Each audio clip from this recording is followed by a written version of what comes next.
ഇന്ന് നമുക്കൊരിനം വാഴയെ പരിചയപ്പെട്ടാലോ? പിസാങ് ബെർലിൻ.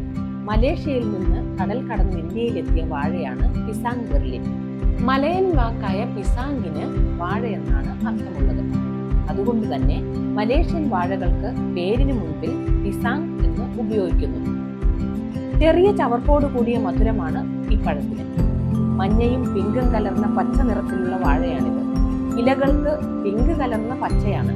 2 മുതൽ 3 വരെ മീറ്റർ പൊക്കം വയ്ക്കുന്ന വാഴകൾക്ക് ധാരാളം കന്നുകൾ ഉണ്ടാകാറുണ്ട്. 6 മുതൽ 8 വരെ മാസം കൊണ്ട് കുലയ്ക്കുന്ന ഈ വാഴ 90 ദിവസം കൊണ്ട് മൂപ്പെത്തുന്നു. 10 മുതൽ 15 വരെ കായ്കളുള്ള 5 മുതൽ 8 വരെ പടലുകളുള്ള വാഴകളുടെ കായ്കൾക്ക് ഇളം പച്ച നിറമാണ്. പഴുത്താൽ അഗ്രഭാഗം പച്ചയും മറ്റിടങ്ങളിൽ മഞ്ഞ നിറവുമാണ്. ഉള്ളിലെ പഴത്തിന് പിങ്ക് കലർന്ന മഞ്ഞയാണ്.